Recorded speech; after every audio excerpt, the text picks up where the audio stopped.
How did the Game of Thrones fan fiction grow into its own award-winning fantasy series? Hi, my name is Marco and welcome to another episode of Storyline Sessions podcast. In this episode I'm joined by the author of the Beast Hunter of Ashbourn trilogy, Lende. We had a great talk about his challenges with publishing, his switch to self-publishing, the influence that Supernatural and The Witcher had on his work, as well as the current state of fantasy. We also got into his upcoming books, including an exciting sci-fi for which I had the privilege of seeing the cover for. We get an inside story about how he's getting into screenwriting with some of the biggest names in Norway, and we also got into some movies, discussing Troll and The Meg. I'm sure you'll love this conversation, so get comfortable and let's get into another storyline session with Lende. Enjoy!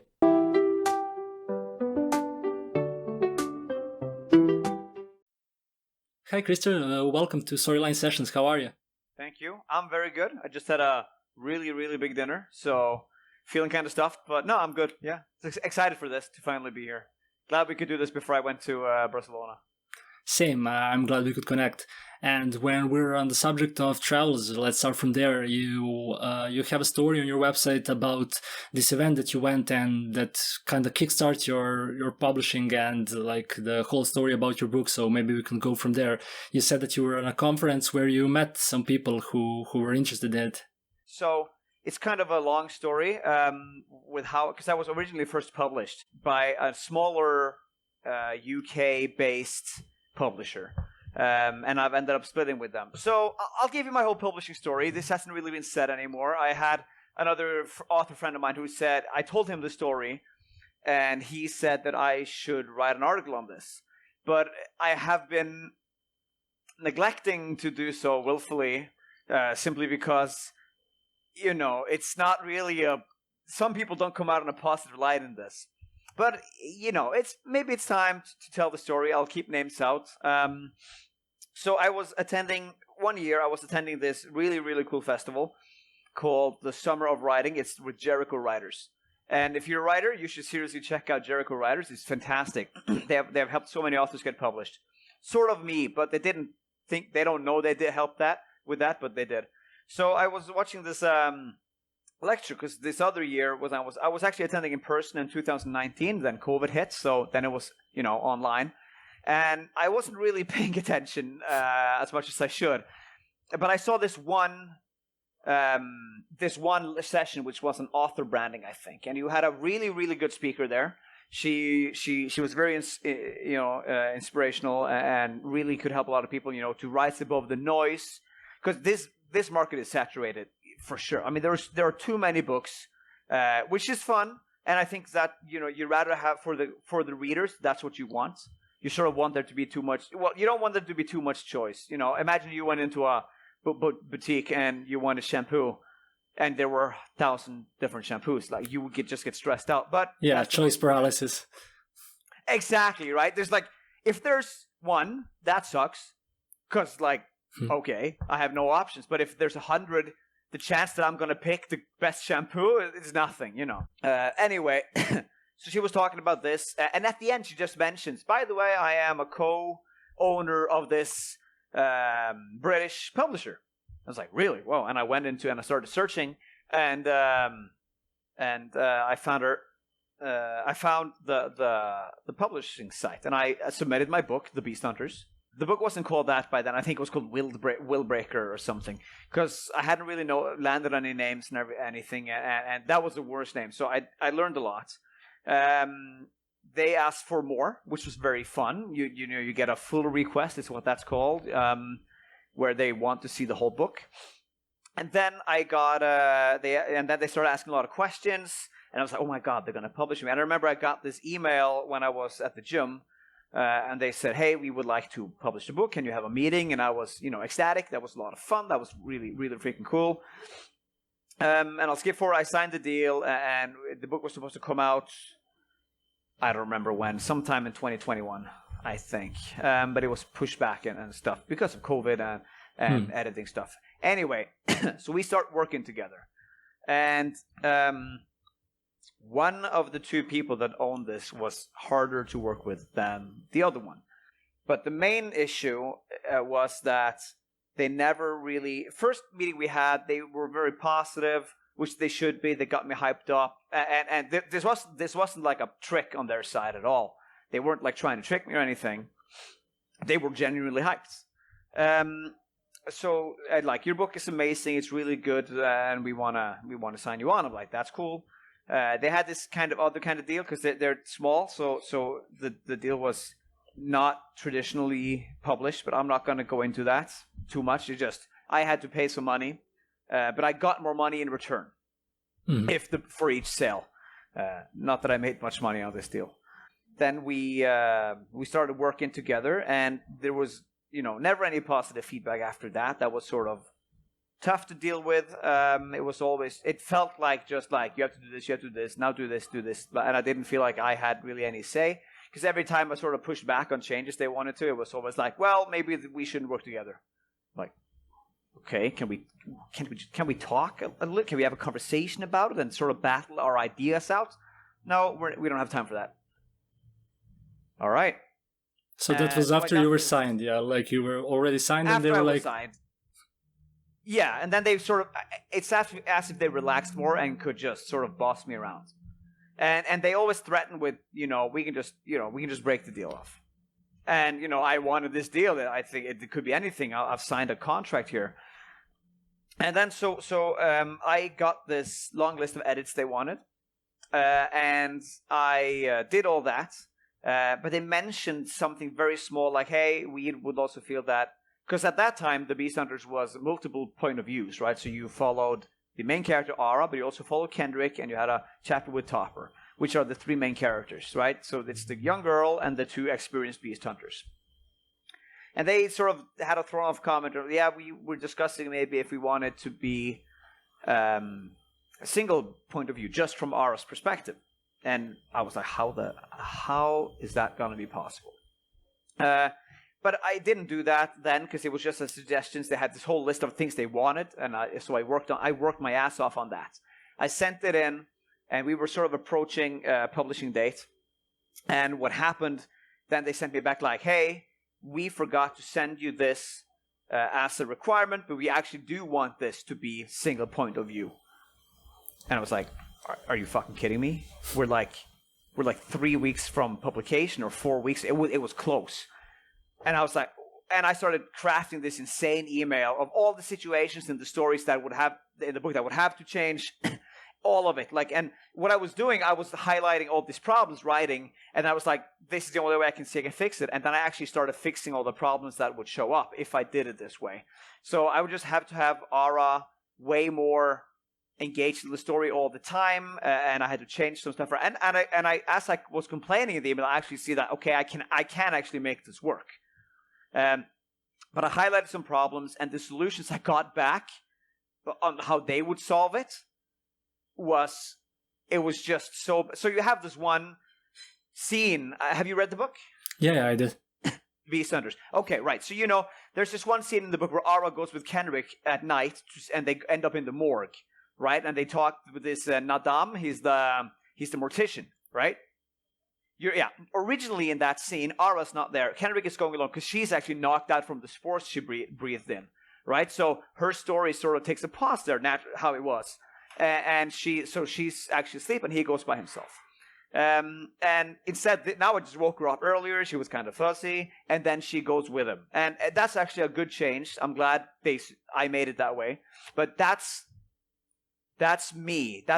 I'm the one who fixed that. So they just wanted to change. But the suggestion I got back from one of them on how to change this, and she is an author, is, well, you can have Kendrick just tell her everything he did that night when she wakes up. And I'm just like, are you for real? That's so boring. Like, what? Are you kidding me? Just info dump it. Info dump it in. Just be like, hey, while you were asleep, all this awesome stuff happened. I met with Horana. She's this Beast Hunter supply store. Guru owns the store. I was at the morgue where I had verbal combat with two police officers. One who turns out to be a bad guy. I was like, are you serious? I'm like, that's your suggestion? Obviously, I didn't do it. So that's why instead I just wake Ara up and she goes with him, which is a great change because it shows he gives her more agency. It shows how much she wants to like do this. She's very optimistic. She has this drive. Like I was out. I'm sort of blurry, but I want to go. This is a mystery. I love mysteries. so that was good. But those were the sort of changes that they suggested, and I just, I was like, "Are you for real?" I was sort of shocked. Really, I'm like, "You're an author, and that's your suggestion? Are you kidding me?" Yeah. But anyway, so what I did, I worked fucking tirelessly for a whole week. When I was done at work, it was home office at the time. I closed that computer and I sat I didn't even eat dinner with my girlfriend most of those days. I was just working, getting that in, and I worked my freaking ass off. And I sent it in. I'm like, here it is. I think I fixed everything. Everything's okay. And they never said thank you. They never said good job. They didn't say like, we appreciated the work you've done for it. It was a massive overhaul of the whole book. And nothing, not even a good job, no thank you. Just like, okay, yeah, we'll read it and we'll look at it. And then they highlighted some more problems that I was just like, fuck it, I'm just going to fix this. And I fixed that and sent it in. And they were like, okay, yeah, we're ready to go to production. And I felt, they were so, I didn't feel like they saw me. They didn't see the effort that I put down, which I would have wanted. There's no requirement that they should have to do that, but it would have been nice. Yeah, especially as a small publisher, who do you expect to have more understanding of you? Yeah. One of them is an author. You would think that she would understand, that you want some approval or you want some validation of your work, even if, maybe if you had the greatest confidence in the world, you didn't need that. But it's very, these are the gatekeepers for you to publish your book, right? So, and they never said thank you or anything. And then, okay, the book was live, and we printed, I think, 300 copies, physical copies. And then it's also, on ebook and everything. And then they don't call me. They never called me. I often wanted to talk to them, but they never could. They didn't have the time. And what happened next was that they sent an email after 6 days saying, hey, we have almost depleted the books. There aren't many left. There's less than 100 or less than 80 or something. We want to print more books. And I'm the one paying for these books to be printed, which was part of the deal. That wasn't new. And I was like, oh, that's great. Are you guys satisfied? Are you like, do you think are you happy with me? Are you not regretting taking a chance on me? And the answer was really just like, yeah, we just need to print more books. Yeah, if you could decide how many books you want to print, then that would be great. I'm like, yeah, let's go for 300 more, but are you guys happy? 300 books more. Great. I'm like, come on, just give me something. Give me some good news. Make me feel good. I'm your author. You signed me on. I feel like you can be somewhat responsible for bringing me good news and bad news. Oh, what also happened before this, by the way, in the publishing, when we were getting the book ready, is that I sent a document to them, but somehow the assistant mixed the document up with the previous one and sent that to the editors instead. And they got back to me like, hey, you haven't made any changes. What's going on here? Blah, blah, blah. And I was like, what? And they sent me the document back, and I could easily see this is not the document I sent. So I sent them this email where I had all this proof that, in this document, it's like this. But I haven't ever made those changes here. And I had like 10 hard proof that I sent another file. That's not the file I sent. You guys mixed it up.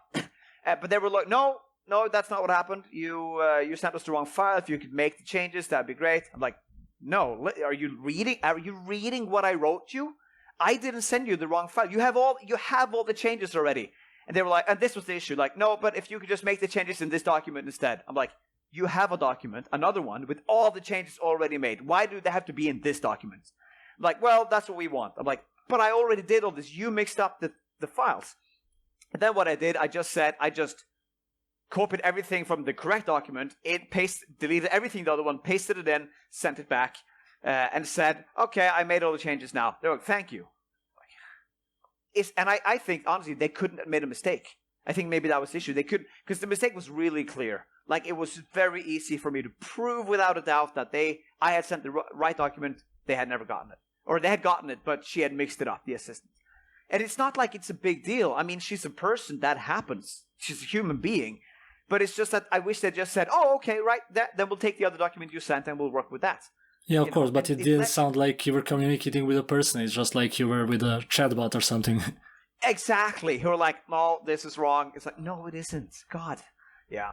Anyway, so we start, we get the book published, and I do a lot of promotion here in Norway because they have no reach to in Norway, but I do. So I get it out to all these bookstores here, right? Because I'm a good talker. I'm very inspired by my own work. I have all this passion. So a lot of bookstores here take it in. I get it in the newspaper and stuff. So the book sells well, and they think it sells. But I'm starting to get this thing because I can't find it in any stores in the UK. Like, not any. I'm like, am I selling? And they have this sales team. So I start wondering if am I outselling the sales team? Am I doing all the work here? And they're just getting money from off my work? So they say the book is selling well, and I just stop promoting it in Norway to the bookstores, to everything. And I know when it's sort of sold out because I get friends with all these people. I keep close tabs.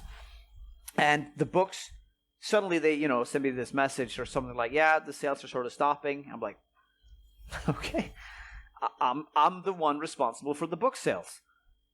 I'm outselling their sales team. And I didn't feel like they pushed it hard. Now, maybe they had their good reasons to do that. Maybe they had other books that sold way more success, and they just marketed them. That's fine. Like, that's nice. And I can see why that's happening. But to me, that's not a good deal. Just personally, to me, that's not a good deal. I get them if that's the case. Fair enough. So I sort of, I want to split with them because I can feel it's sort of going on my mental health. Because what happens is that every time I get an email from them, I feel like the stone in my stomach. I'm like, oh, what is it now? Because it's never good news. It's always this or that or blah, blah, blah. So I send them this email and this is, now the story gets a little bit crazy here. So I get this, I want to publish the second book and third book already because they need about a year or more to see the sales to decide if they want to go with it. And the time passes on. My books are ready. I've written all three. They're good to go. They need one final edit, so that's 2 months of work for each book. No problem. And I sort of tell them that I'm decided I'm going to publish the second book by myself. So I send them this email. And I don't have any obligation to them for book 2 or 3. None. But I still send them this email out of, respect. I send them, hey, I just want to let you know I am considering publishing book 2 and 3 by myself. I want to self-publish that. Just to let you guys know if you have any thoughts. And they come back to me like, hey, can you just hold on a bit? Let us just give us 2 more months or something. I'm sort of blurry on the details because it's a time ago, but they wanted more, a little bit more time, and I gave them that. And then they came back and said, we want to publish book 2 and 3. I'm like, okay, well, let's talk. And now they suddenly have time for a meeting. So it's sort of like when I threatened with publishing it myself, and now they have time to talk to me. So they set up this meeting. What happened in the meantime is that I had sent a message to the cover artist who made the first cover, asking if she would be interested in making the cover for book 2 and 3. Now, she's a freelance artist, right? So she is not working for the publisher. What I didn't know is that they had a close personal friendship. But, okay, it's a freelance artist. And she declines and says she think it could hurt her standing with the publisher, and I totally understand. It's up to any artist if they want to work with anyone. That's the whole idea. So she declines, and I say, okay, thank you so much for the first cover anyway. It's fantastic, and it's really cool. And then I get this email from the publisher, like, we know you're talking to the cover artist. She's showing us everything you're writing. I'm like, wow. Yeah? So? What's the problem? Why is that a problem? And like, we need to talk about this in the meeting, because the meeting had been set up. I'm like, fine. So I actually get in contact with the CEO of one of Norway's biggest publishing companies to ask her if I have overstepped. And I tell her the whole story, and I try to be as unbiased as possible. And I basically ask her at the end, like, do you think I've overstepped asking the freelance artists that they used, even though they're friends? And she goes like, no, she's a freelance artist. It's a free country. So is the UK. You can ask anyone. You haven't overstepped or anything. Like, okay, that's sort of good to hear. So I go into this meeting with the publisher, and we originally were supposed to talk about book 2 and 3 and potentially signing a deal. But first we have this other thing we need to discuss, which is this, the really, really gigantic problem that I contacted this freelance artist. We sit down, and one of them goes really hard on me, like, you overstepped, you did that, you were malicious in your intent. And I'm like, no, she's a freelance artist. And she was like, you were trying to hide this from us. I'm like, no, I wasn't. Why would I wouldn't listen. I told you I was going to publish book 2. I didn't think I'd have to tell you I was asking the cover artist this, because I really didn't think about it. I was honest. I was being honest. I really didn't think that would be a big deal. I don't see that if she worked with me, how that would be a problem even, but it would for them, and fair enough. And we sort of clear it up. They sort of give in a little bit, and I sort of give in. I say, I am really sorry it happened. If I had known that you were so close and this would offend you, I wouldn't have done it. I honestly didn't know. And we sort of overcome it, and they say, I think you've answered for yourself, and we've said our piece, and okay, let's put it behind us. So we sort of cleared it out. The whole thing was stupid to begin with, but we got on the same page and got on. And we talked about book 2 and 3, and now suddenly they have this praise, like the book is really good, it's selling a lot. We can see that we want to do book 2 and 3. I'm like, fine, okay. So I send them book 2 to have a read through, and but in my head, I sort of didn't want to work with them. I hadn't decided. I was leaning more towards working by myself. And they said that if that's the case, then they would have to release book 1 back to me, because they would have to, get it out of their stock. They give it back to me. I'm like, well, that sounds kind of nice, actually, because then I have complete control over the whole trilogy.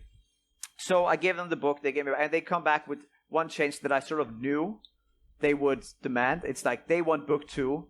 Have you read second book, Dark Sovereign? Yeah, I did. Great. Oh, cool. Thank you. Yeah, I did. And they wanted the whole story to also be from our perspective. And they came with these weird rules, like, well, it's very, very unusual for books to, if it's just one point of view in the first book, you should keep that through the whole trilogy. And I had all these examples of stories where that's not the case, where you open up for more characters in the sequels, right? Because it's more fun. And if you think through the story, it's impossible to tell from just R's perspective, because you have Adnar in there. He has his own chapters. Kenrick goes off, searches for Darlane, all these things. And it was just impossible. So I said, honestly, if I do that, I will be giving out a book that I can't really put my name on. I wouldn't be proud of the story. And I'll give her that. So the answer I got back for that, where I was just saying, like, I'm not comfortable making this change, the answer I got back was really nice. It was really like, okay, as an author, she said, as an author, I really understand this. I also, I agree with you. I couldn't put, if I couldn't be proud of my own story, I wouldn't get it out there. So I understand you. As a publisher, if you can't make this change, I'm sorry, this is a change we want. And then, sorry, we can't work together. And that was really nice. It was like a very nice sort of last interaction before I said that, okay, then I'm sorry, but we will not be working together on the trilogy. And it was a very nice ending. I don't think we're on any bad terms right now. And it's not like they're good people. Like, they are good people. We just had these creative differences sometimes, and it was just that they sort of failed on how to communicate with me much of the time, which I didn't appreciate, but I don't think there was any malicious intent. I just think that's how they communicate. I didn't appreciate it, but who am I to say that that's the wrong way to do it? Maybe that works for other authors. It just didn't work for me. So I got creative control back of book 1. Then I got a new cover for all of them. Same artist, great guy, Andre Batz. I don't know where he's from, but he's fantastic. And I republished the books. So that's sort of the publishing story for self-publishing. Yeah. Yeah, I mean, great. Thanks for sharing it. I know it's like you didn't want to go into too many details. Of course, you are still on these terms. I mean, as you said, it was a communication issue, but I think this was really important to hear because a lot of authors in the self-publishing space are kind of considering doing trad, doing small presses. And I think this is a great example of hearing somewhat of a different side of a story, because oftentimes what you think about like going not self-publishing is the route of getting some more pulling power, getting some more advertising, sales in the stores, stuff like that, and connections. And this is exactly the opposite of what you have experienced. So I think that's really important to hear. And to go on the other side of things, like the more positive Spectre, like when you took control and managed to get it in and like do book 2 and 3. And as we know, maybe some of the listeners don't know, but you had the Best in Fantasy in 2022, the Indies Today Award. And I think that's like a really good example of how yes, it seems now that you did a good thing by deciding to go by yourself. I think so too. I really think so. And the sales have been way better when I have control, and I have way more overview as well. And you're completely right. For me, it was so right to change from that. And I have a really good author friend. His name is Luke Schultz. Great guy, great books, great writer. And he said something that I think is very true, that if you're gonna, and this, I'm sorry for all the small presses out there, and there are probably small presses who do a terrific job. If you're going to go traditionally, it's better to just go with one of the big five. You're the big five publishers. Get an agent, do the whole thing. Don't go small press. But that's my experience. I have sort of, other people may have a different experience. But so what happened was that I got, I did it myself. It's scary.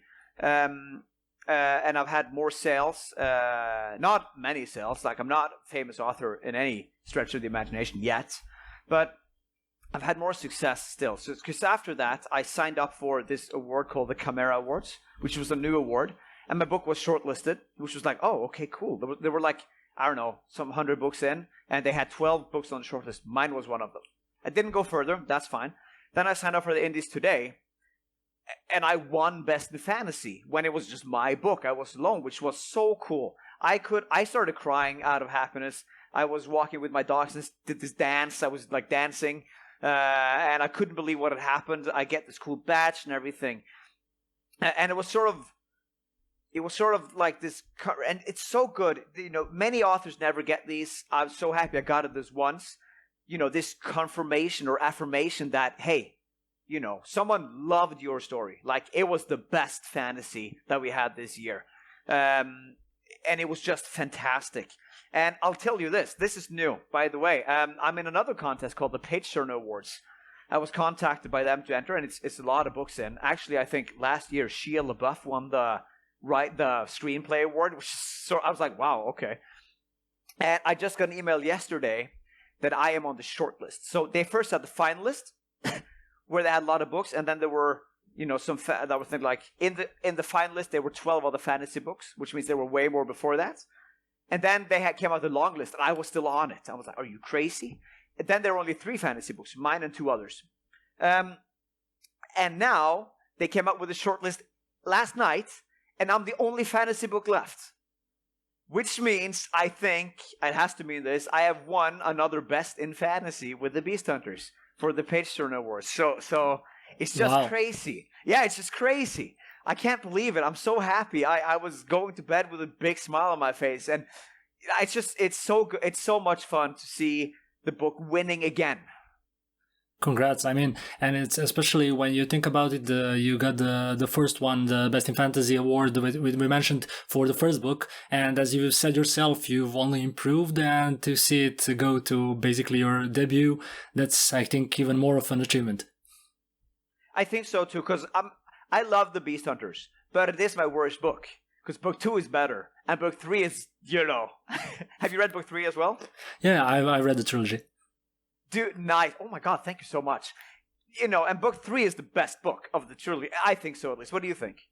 Yeah, I'd agree, but I had fun. Really, as I mentioned, like I really, when I came up on some reviews, you did also the blog tour, as you called it, when you get into it yourself. And I think that like when I read about it and when I came up on it, I agree with some of the reviews that like it's really something that's like what's the word? Let's say punchy. It's like something of a almost like it reads like a video game, but in a good way. Like no, not as you wrote it to be like something that would be adapted, but like it's something that has the tempo and the way of let's say building up as a good game. As a video game, yeah, I totally see that, and I agree. It sort of does. With like, there's a main boss. There's there's these small bosses here and there and stuff. So for sure, I can see that. And if you think about the third book, it's very true. That's the big conclusion. But there's like a big bad guy at the end. First, there's the preliminary fights, where the heroes have to battle the minions of the Dark Lord, and then it's the boss fights. So it's true, and that's sort of maybe how I make stories. But it seems to work really well. Yeah, when you go back to the changes that they wanted you to make, and as you mentioned, like the perspective shifts and that, like the story grows in scope and like the stakes are getting higher. And was it something that you've decided early on? Was it like, did you know that the story was going to be turning into a broader scope, like high stakes, or did you come upon it like along the way? Did you know that the story was going to rise to the heights it did, or was it like something, let's see where this goes? Yeah, that's a good question. So originally, this was one big fat book. So it was originally one big book of 3 parts, part 1, 2, and 3. But then I found out when I was trying to get an agent, and I didn't almost get him, but I had the biggest fantasy agent in the world, Joshua Bilmes, on the hook for this book. So I sent it out, and he came back to me like, I'm interested. Can you send me the first 10 pages or something? And I did. Unfortunately, he didn't like the quick pacing, and fair enough. Reading from his authors, he wants a more of a build-up. He would have taken the story on probably if it were like 6 chapters with Ara and her parents, and then the Rura attack happens and she gets separated. That's not the way I write stories, and that's fine. So he said no, which sort of sucked, but okay. But the way so I realized it had to be 3 books instead, because nobody would take on an unheard of author with 256,000 words. That wouldn't happen. So I split it up into 3 books. But this all started with, I wanted it to be like a big book, and all I knew was that at the end they had to fight this kind of thing. I'm not going to spoil it, but I knew what it had to be towards at the end. So I wanted to get there. So I knew that it would end up on this grand scale. That's the only thing I had to go. And then I started building. And then, she, in the first book, she gets this poison in her. And I already knew what kind of bad guy I was going to have. So it was easy to link that to him in sort of a way. So that's why it's sort of a cozy mystery at first. But I knew I need, after the first mystery, so everything in the first book takes place in Kornstedt, this village, where there's this mystery which grows. Instead of it's 1 monster, it's 2 monsters doing all these things. And the beast hunters are like, okay, what's actually going on here? One is sort of more of a run-of-the-mill case, but it really isn't. And the other one is completely new. And that's what, ties the whole trilogy together. And I knew that at the end of that book, because what Ara gets sort of her powers from, surviving this poison or this venom. And I was like, okay, but now I need to get to this larger scale. So I sort of always knew that I had to make it bigger. So the whole of book 2 is just setting the scene, making it grander, making it bigger. Now it's a whole, massive gargantuan city that's at stake, and there are politics and more characters and everything. So yeah, I knew I was getting into this like way bigger scale the whole time. Yeah. Yeah, and I think that also ties into the let's say game comparison, but also the influence of The Witcher, which is unavoidable, especially with the success it had, and like you can see also that way of building. Like it also has like some smaller stories, small scale stories, like more of an episodic character that build into the larger scale that we saw. And also one of the influences I think that you also mentioned is Supernatural, which is interesting to me because it's like of a urban fantasy, and it's you see like some of the similarities, especially for the first book, as you said, the cozy mystery, but it builds up onto something greater. And I think that like is interesting when you read about authors and their influences. It's also something more of a similar thing. Like Witcher is more expected than Supernatural, and I think that also can come into play, creating something that's kind of a different than like some of the peers. I absolutely agree, because you can really see where the Supernatural starts out with this monster of the week sort of thing, but it suddenly grows into this longer storyline where you have God and you have Satan and you have angels and demons and I loved. I remember when I was watching about small, I loved you get to know the characters through this like monster of the week sort of stuff, and then the mystery builds and you have this longer storyline where everything ties together. And I was just completely sold on that premise. And I think subconsciously that's what I did with the Beast Hunters too, because I have a lot of people who reads the second book, Dark Sovereign, and they go like, I thought this was going to be a Monster of the Week thing, but actually, it continues to build on what happened at the end of book one, and everything's interconnected, and they usually love that. But the way the first book ends and how it is, it feels like it's like, okay, what's next monster? This next mystery, and people are sort of shocked a little bit. But I haven't had any negative reviews on that front. Everyone is just like, I thought it was this, but it wasn't. But it was still really fucking cool. So that's way more Supernatural-esque, I think, than The Witcher, which is often more short stories here and there. But it's completely inspired by The Witcher. Like, it's so easy to see. I wanted to get my originality from, like, every monster's got to be new, right? I have one monster in there, which isn't new, but then it's with a new twist. That's the only one. But there were not going to be any vampires, no werewolves. It's just got to be completely new, fresh monsters for people to sort of, have fun with and learn about and everything. And I think that's something people loved, that, everything's new with monsters, because we can all remember when we were small and heard of werewolves for the first time, when we heard of vampires for the first time. And it's so cool. And it's like you're done. Then you see this and all these, you see a different breed of vampire, another way to do the werewolf, and ghosts and everything, and these other things. And it's like you never get that feeling where it's like you learn of all these new monsters again. And I wanted to remake that so that anyone who's experienced in the fantasy beast slaying realm could just get new monsters for the first time again. Or for the second time. Yeah, I think that's also what makes it fresh. I mean, it's a good point, because I read somewhere about like somebody pointing out that the fantasy has gotten like more cautious with that. Even like the races, like you have your elves, you have your orcs, and the monsters as well. Like you have the tropes, the conventional monsters. You give them a slight twist, but it's like getting really rare to see, even like in the space that's more of a self-publishing space, where you would imagine that people have a bit more liberty with that people are sticking to something that's more well known. And I think that also ties in with the market. I know a lot of people talk about you need to get something that's familiar to the readers, they know what they want, but like as you said in the beginning, you have to have a new edge as well. Yeah, exactly. I mean, you have like 100 of shampoos, and like, but if all of the 100 shampoos are the same aroma and the same smell, like, is it really a choice? So I think that exactly. Yeah. So I think that's really good. I think you're absolutely correct there, because making something with a variation to like something that's made before is way easier, right? So you can have eagles and dragons. There are no dragons in my book. I sort of have a phoenix thing, right? The Farland axe, but it's with the twist. It's not the same, but it is a giant flaming bird. But it has its own way of, unique way of impacting the story.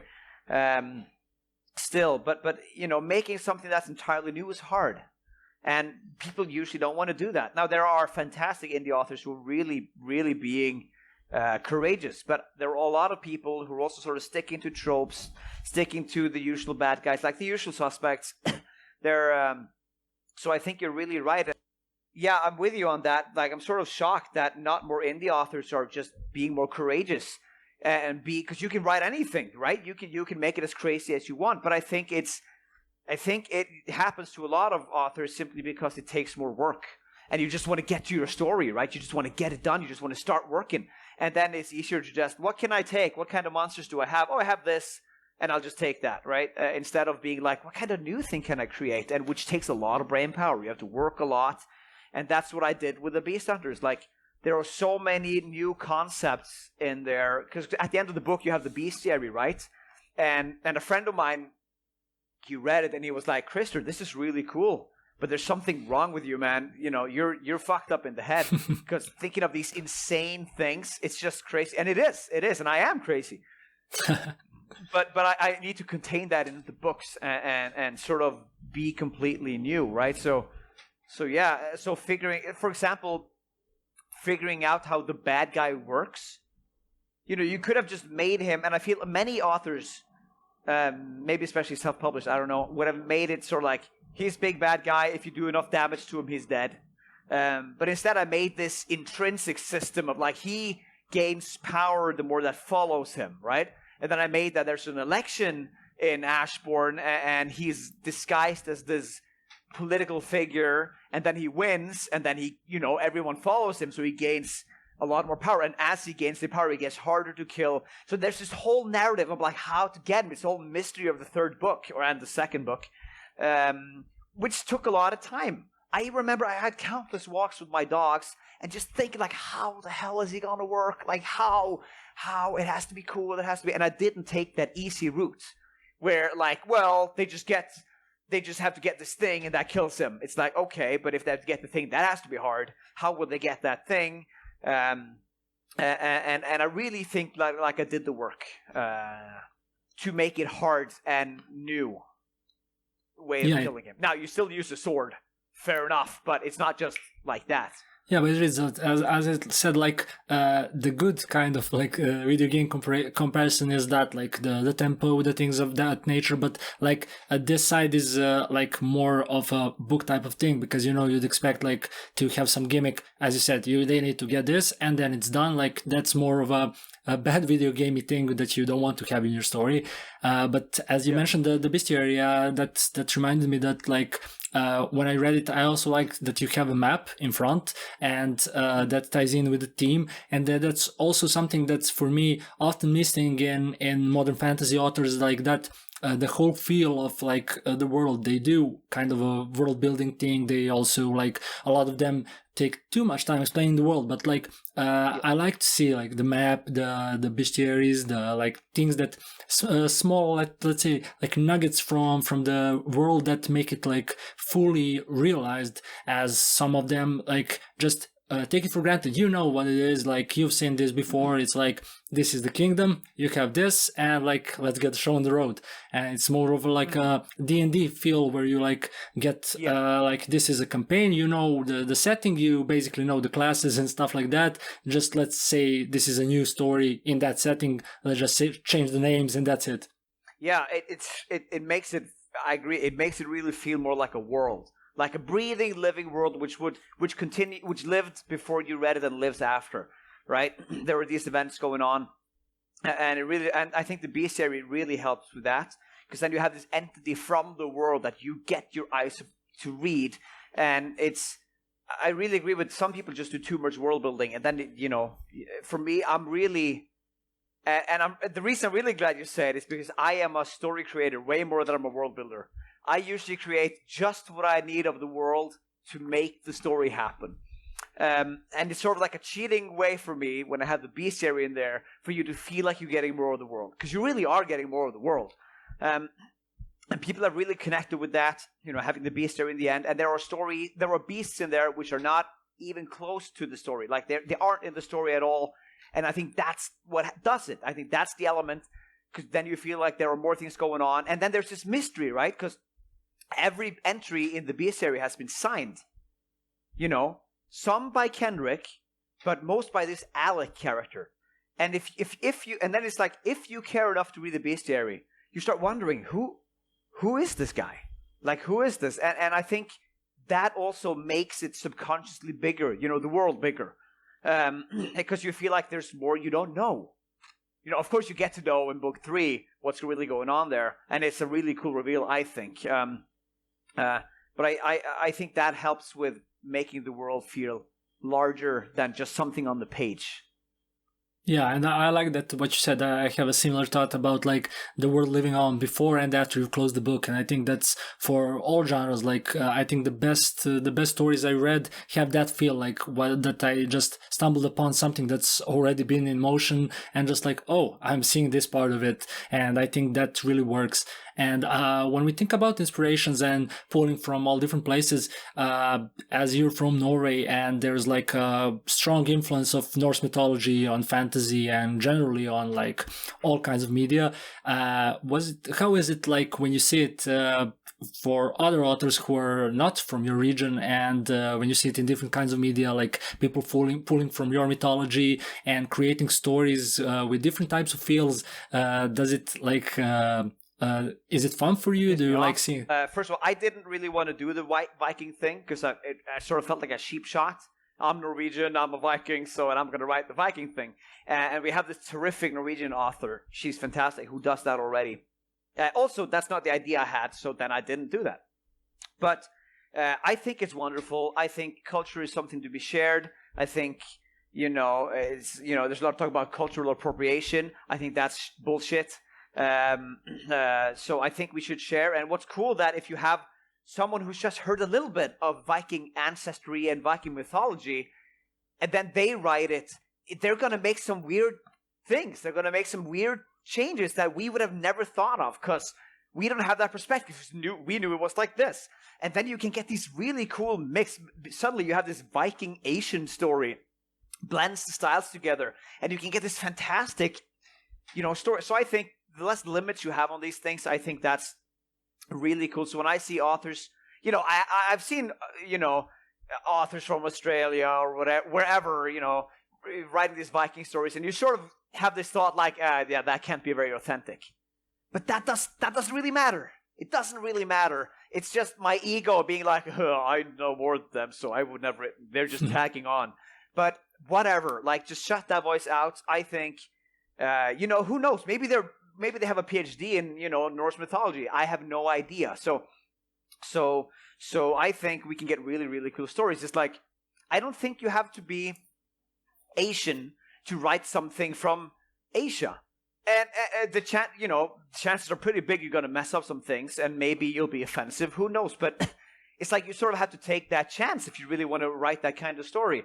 And if I see someone who writes Norse mythology, but they just butcher some really important elements and the story sucks, it's like, well, you tried. It's fine. You tried. It doesn't matter. Like, it's not like you did anything to Norse mythology. You didn't take it away. It's still there. It's still, safe in its bubble, and you can do whatever you want with it. I think that's really interesting. Just like, I don't think you have to be a woman to write great women. I don't think you have to be a man to write great men. I think, and I've seen a lot of arguments here, like, men can't write women, and it's like, yeah, there's something to that, for sure. There really is. Like, we aren't women. So there's a larger chance you're going to get something wrong. And the same goes the other way again. But there's also, people are awesome. There are compassionate people out there who really explore, and they talk, and they get to learn so much stuff, and they, and you get these great stories. Like, I've read Fourth Wing. You heard about that? Yeah, I did. I didn't read it, but I heard of it, yeah. Exactly. And so I think she's pretty good. She's fantastic at writing women. Fantastic. And she is a woman, so that makes... But she's also pretty damn good at getting a lot of male characters really good, right? So there you see, right? I mean, yeah. So yeah, I mean, you're a writer. Yeah, you're a writer. You're supposed to... What, can I only write stories with only men, right? I mean, how boring... And then suddenly you're a sexist on that front, right? Because then you have only men in your story. It's like, but I can't write women. So these rules sort of... I want to tear that down. I want to give all the writers as much creative freedom as possible to write their story. And if they want to make Thor this slut kind of god that fucks goats. Okay, try. Maybe you can make it work, and it's hilarious as all hell. And you get this new way of thinking about it. And we see these things all the time. And I think, more power to you. You do that. So yeah. So yeah, I think that's a great perspective, especially when you think about, like you mentioned, like the appropriation part and things like that. I mean, if the intention is there to be like creative and create something good, if it's not like derogatory and a way to insult people, I mean, why not? And it ties into, I completely forgot, I'm blanking on the names, but there's a story about two famous actors a while back when one of them was like running from his home or whatever to the studio and like barging into the set, like sweating, panting, and the other one was like, what are you doing? And he's like, I mean, I have this scene where I'm exhausted, I want to be in it. And the other one is like, have you tried acting? And that's like, that's for me the same for this. Like, have you tried like thinking about other stuff? I mean, you are not like if you were a man, you can still write women. I mean, you need to take some steps to understand why you're doing something. I mean, you need to think about how somebody else would feel in the situation, things like that. But of course, as you said, that's a job of writing, right? That's your job. Your job is literally all the time when you're writing, you put yourself in other situations all the time. That's all you have. When I write these great emotional scenes, I usually start crying because I'm so in there with the characters, right? And that's your whole job. You have to look at the world through their eyes. So that's why you have to do that all the time. But yeah, sorry for interrupting. No, that's it. I mean, that ties into what I was saying, and I think that like the way that you can actually make yourself emotional, I think that's awesome because it's not easy to surprise yourself when you're writing. And I mean, when you do write, that means probably that you're a pantser if you manage to surprise yourself still. And I've gone into scenes where I had no idea it was going to be that kind of a scene. And I'm writing, I have a new book coming out sometime next year. It's a science fiction book. And I was writing one of the later scenes, and I knew what was going to happen. And I start writing, and it's getting really emotional. And I can feel tears forming, and then I just start crying. Like, I'm like, oh my God. And it's simply because I have some father figure issues. I don't have father issues with my dad. He's a great guy, but I have some father figure issues because he was never really around. I saw him every second week when I was young. So I had this weird image of, who I had to be in front of my dad and everything. And I didn't know that this scene was really going to speak to that, sort of wounded side of me, because you have this father figure for the character who, doesn't really have it that well at the end of that scene. He dies, and losing the father, and there you had this great protector, this great father figure who loses life, and the main protagonist it's calamity for him, and I could really, and it just hit me. And my girlfriend came in like, "Are you okay?" I'm like, "No, I'm picturing this thing that happened, and this character just did this," and I had no idea it was going to be like that. Like, I really didn't know that it was going to affect me that much. And the scene is fantastic because of it, because his emotions that he's feeling are my emotions that I would have felt to some extent. I didn't actually lose my father or a protector, but I felt like a sliver of it, and it was enough to get me to tears. So I think the moment really is better off for it, because I'm really living my stories. But I had no idea, and that's sort of I think that happens when you're a discovery writer. When I don't believe anyone is 100% a discovery. So the thought here is there are two ways of writing. This isn't necessarily true, but either you're a discovery writer or you're an outliner, right? So either you just sort of write and see what happens, or you plan ahead all the time. And I think I'm like 65% discovery writer, 35% outliner, because I always know where to go. I just don't know where to get there. And when you don't know where to get there, just where you're going to go, then you often surprise yourself. You're often caught. You're like, wow, that just sort of happened. That's okay. I had no idea my character would do that. And that's really cool. Then you get taken by surprise by your characters many times. Yeah, that's awesome. I mean, we'll get back to the new book. We'll get back to the new book in a bit, but there are a Yeah. couple things there I want to pick. I mean, they tie in together.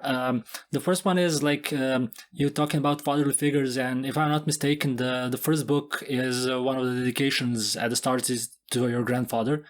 Yes. And I believe you said that he was writing as well, but that's not your background. And I would like to rewind the whole way back to talk about how you started writing the series, because that's also an interesting story to me, and then get into your process from there.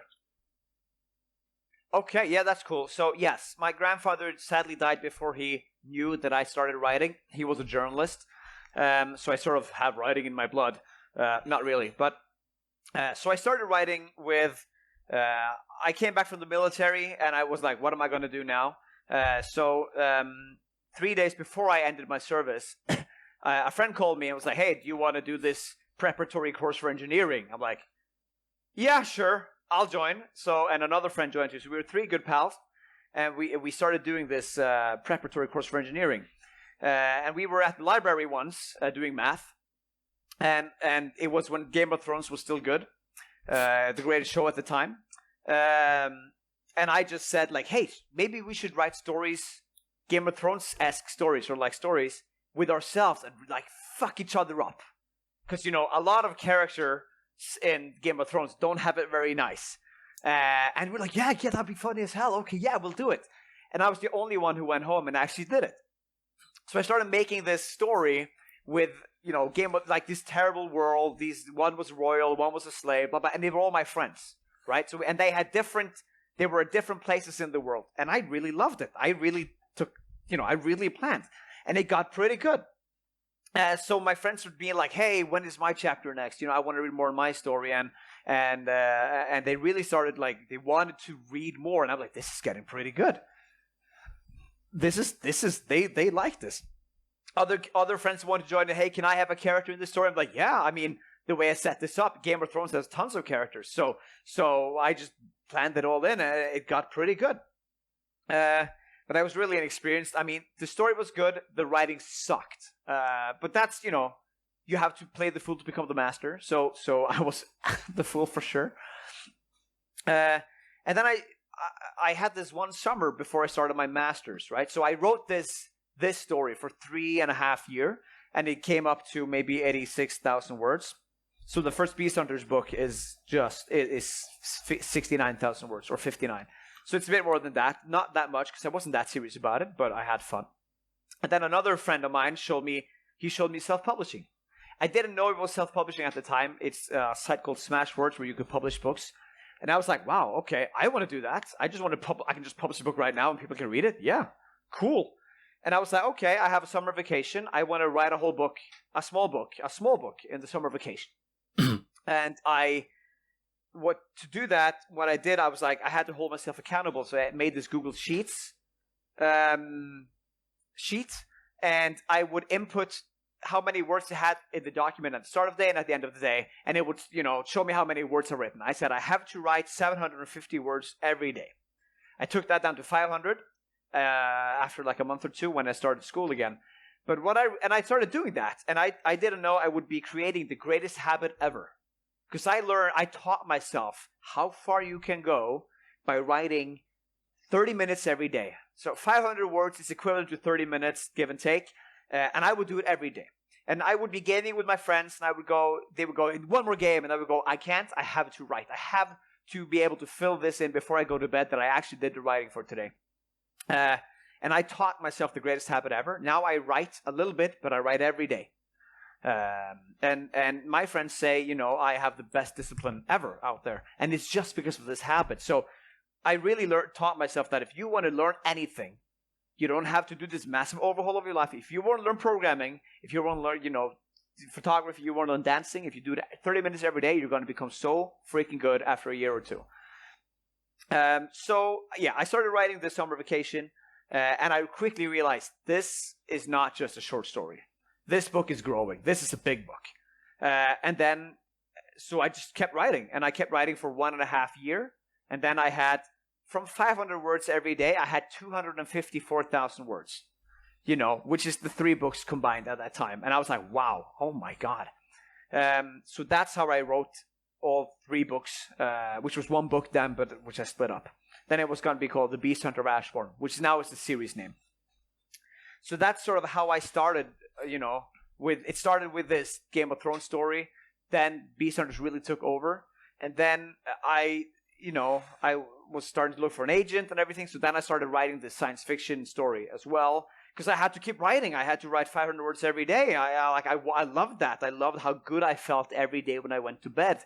That I've been productive. I had advanced my life in a meaningful way. And I'm a 1 step better today than I was yesterday. So now that's why I have 2.5 books written in this other universe as well. So yeah, that's sort of where the writing started. Yeah. I also took the education, so I'm also an electrical engineer, but I'm not a very good one.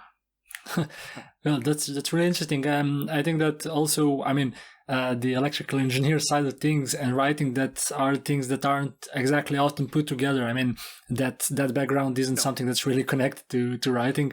But I think that's it's really amazing how you've started basically with your friends. I was like, this could be interesting, and just piled on and kept pushing through and still writing. And also the accountability side of things, both to others and yourself, is amazing to me. And I think that writing regularly and having set limits is something that's really trickier than as it seems. And a lot of writers, most writers have trouble just sitting down and doing that. And I've also discussed this with some of my previous guests. And do you just have a strict time when you do it? What helps you get on track? I can imagine at this point you don't need that many reminders, but how does it work for you? Is it some kind of a ritual? What do you do? So I have I love the psychology behind stuff, and this is interesting. The hardest part is starting every day. Actually opening the document and starting to write. That's always how it is with everything. Once you started, it's easier to just keep going. So that's where most people fail with anything they want to learn. It just starts. So I sort of felt accountable for my progress. If I didn't do it a day, I would have to fill in that day in the Google sheets with a red day and mark it and write why. I would have to sort of prostrate myself, like, you failed today, and I let that bother me. I could also have chosen apathy and be like, whatever. But I didn't. I really let it get in on me, so I had to.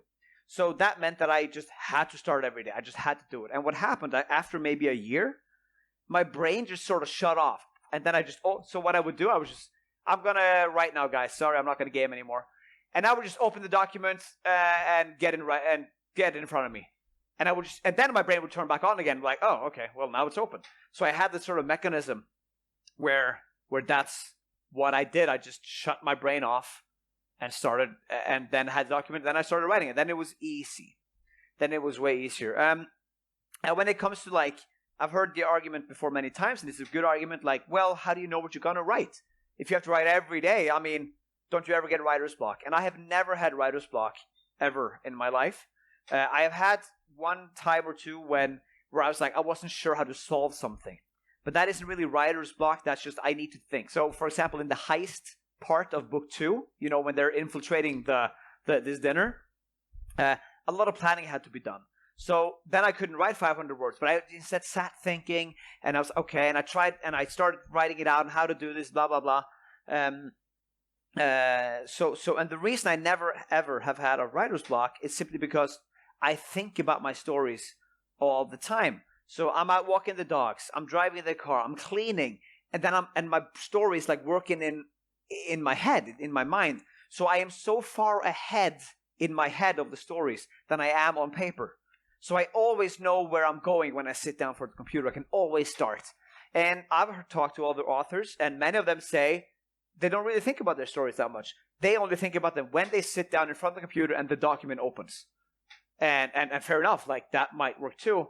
But I can totally see how you will get writer's block then. Because, if you haven't thought about it, maybe you're catching up to where you are in your head. And that is my worst nightmare. I don't know. I don't know how can that be possible for people who are writing, to not think about their work. I think there's but the discipline part and like making it almost like a game. I've talked with one of my previous guests who's also a game designer aside from being a writer and a bunch of other stuff. We talked about gamification and a lot of applications, things that teach you stuff, who work on that principle, as you said, like you're filling in the sheet, and if you don't do it, you get a bad mark or whatever. It's like red, it's like an X or whatever, and it's like you failed, and it's basically you turn it into a game. That's exactly what I did. Well said.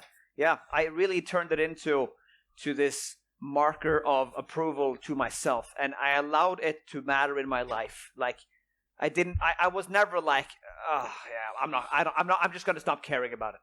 I really always held myself accountable and cared, and it's just a great way to work. But you have to care about something. You have to, just like you with this podcast, like it's work. But you hold yourself accountable. If you do it, you feel great. If you don't do it, you probably don't feel pretty good. And I think that's if you're not like that, I think the success factor or the likelihood that you're going to succeed is lower, way lower. Same with like if your stories aren't really working in your head all the time, they're not really digging at you. You're not really wondering about how to solve these things, and you're excited by your own stories in that way. I think you're sort of I also think the likelihood for you to succeed is way lower. Yeah, for sure. I mean, and also, there's an interesting conversation. You can find it on YouTube between Stephen King and George R.R. Martin about productivity and the way they write, yes. And it's really awesome because like King is, you just sit down and write. I mean, and the Martin then asked him, "What's your method?" It's simple. I just like sit down and write 5,000 words, and that's it. I don't get up until I get them. And he's like, "Yeah, just sit down and write." And it's so different between the two of them. I mean, they both wrote a lot of work. Because George is more like, well, how do you just sit down and write? He's like, just sit the hell down and write. But how? I need to know where the story's going. I need to know what's going to happen. It's like, yeah, just sit down, write the words. That's what you do. Because what happens is if I don't know where to go, then I'm not allowed to walk away from the computer before I've written the words. I have to solve it. I have to just do it right now. I have to write it right now because I'm like, I have to get the 500 words. So if I don't know how to solve this, then I think. Then you sit down and think. So yeah, I love Stephen King's way of working there. It's just shut up, sit down, sit your ass down, write. Do the work. And when I know about one guy who is a successful inspiration author, right? He only writes when he's inspired, but he hasn't published any books, so maybe he isn't after all. But I think discipline is way more a superpower than inspiration, because inspiration will always come and go. And when I look back at the Beast Hunters trilogy, it was maybe 70 to 80% work, where it felt like work, and 30 to 20% just fun, awesome. I had a good time. But I always had this image in my head of like, I will get to the end and that's going to be great. It's going to be awesome. And I was really good at enjoying the process. I was like, okay, so it's work, but I just did work I didn't want to do. Okay, I'm building a skill. I'm honing my skill. I can put myself through work and actually do it. And then I felt great afterwards. It's, we all had these Sundays where you just get up and you do nothing for the whole Sunday. And during the day, it's great. But then evening arrives and you're like, I didn't do anything. Like I didn't do the housework. I didn't mow the lawn. I didn't clean the kitchen. These things, and then you feel like shit. It's sort of like that, right? But so exactly. I did clean the kitchen every day. Yeah. And now you have this great result. And let me tell you this, that now that I'm moving on to other projects, there might become more Beast Hunter books. I have storylines for 2 more books, which will be awesome if I ever write them. But now that I'm moving on to other projects, it's actually more fun. Now it's more like 30% work, 70% fun, because I'm getting better. But to get to that point, I had to do the work first for maybe a lot of years. So that's sort of like a gift I never expected to see, but that arrived. Yeah, for sure. Now I'm having way more fun with the writing. Yeah, that's great to hear, and I think that for a lot of places you can read. But one of the things that stuck to me from, I think, James Clear, he was talking about exactly that inspiration, that basically when you boil it down comes from your previous work, not just like from around somewhere else and just like it pops into your head, but it's something like you have proof that you already done something, and as you accumulate that proof and you just like keep on doing it, and when you look back and you, as you said, you clean the kitchen, like you said. You've done the work, you know you can do it, and you'll do it again. In the kitchen gets easier. Of course. And the two more books that you've planned eventually doing for the Beast Hunter universe, I think that like when you think about now doing the two books opposed to these three books, and like figuring out where to go from here, that could be interesting, seeing with your new approach and like planning from now your experience how they pan out, and would they be like direct tie-ins or just like in-universe stories? They will follow the same characters from not long after the end of book 3. So it's all the good stuff that you still love. But they will really be better because I've gotten so much better at writing stories and writing characters. The writing, and I think, if you read my sci-fi book when it comes out, you will really see improvement in my writing, because I had Luke Schultz read it, and he's read the whole Beast Hunter trilogy, and he said like, wow, the writing here is a step up. And that's so fun to hear. So the book 4 and 5 will pick up where book 3, not where it ends, but maybe some months after. And I can give you a little tidbit if you want to of what it's going to sort of be. So if anyone has read the books here, you'll probably like this. So they're in Ashbourn, the Beast Hunters, they're in Ashbourn. Adnar is not king. He didn't, if he is, then I can't have him in the story.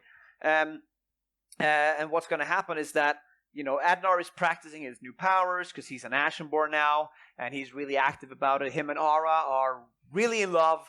It's a lot of fun. Kenrick and Topper are getting used to the new life, and they're sort of famous beast hunters. Ara is super famous, and stuff like that. And then you have this group of people who comes from over the sea, and they've been on this journey, and they have their final destination here in Ashbourn, and they coming from the council, the king's council, which Adnar is on. He's on the council. He's not the king, but he's on the king's council.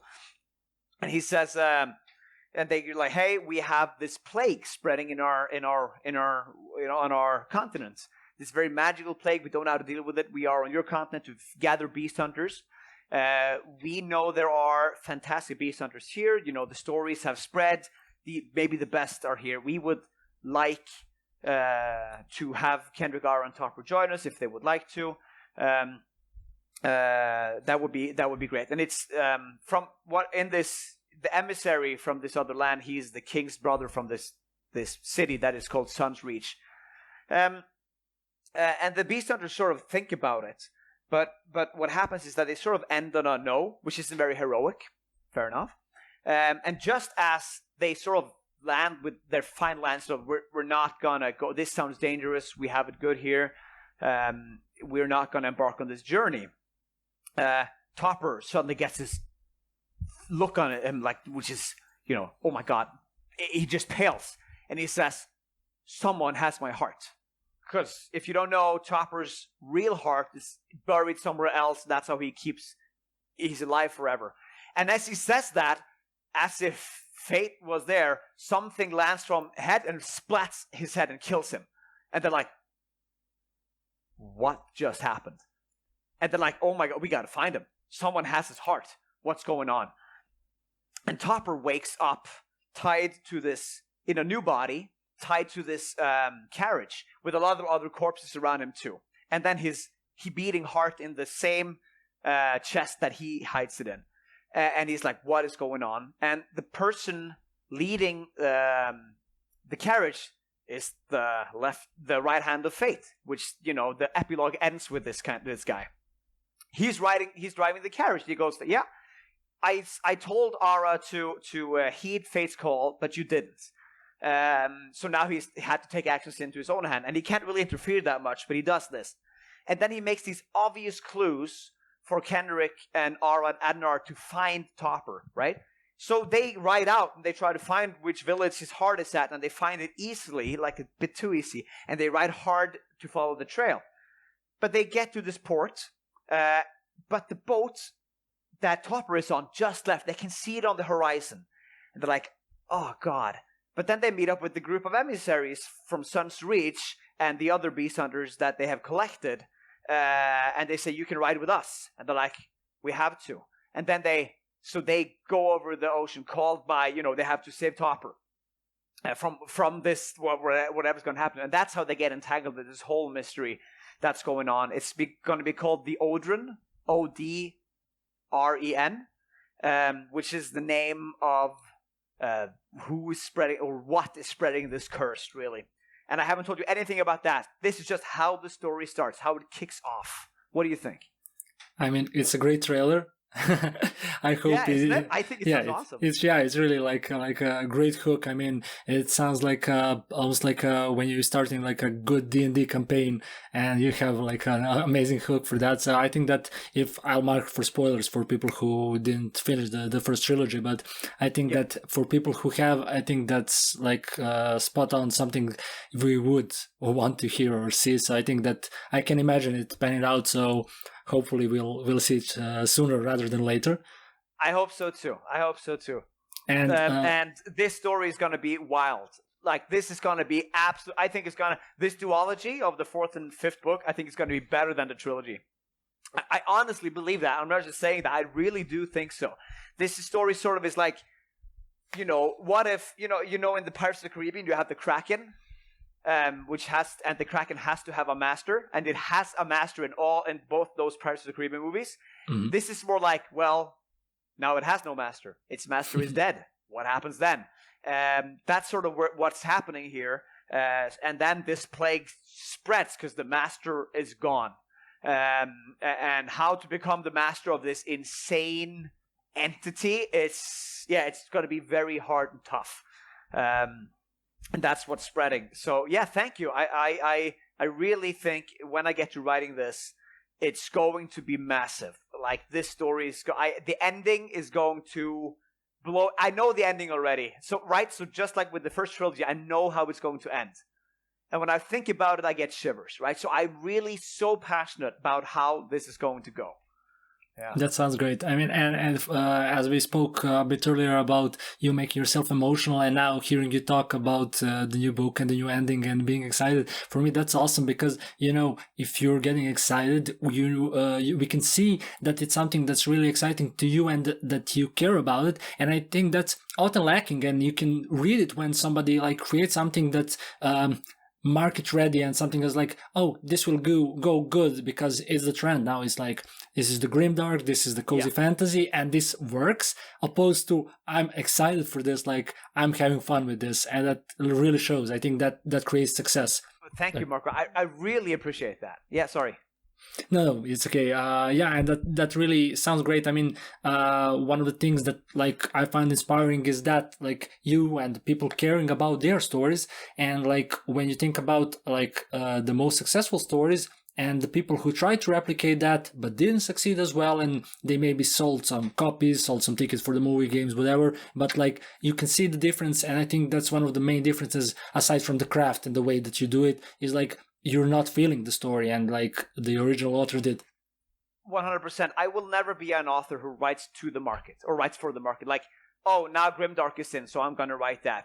I will always write stories that I love, and it's just going to go how it goes. And, chances are it's probably never going to become this crazy big thing.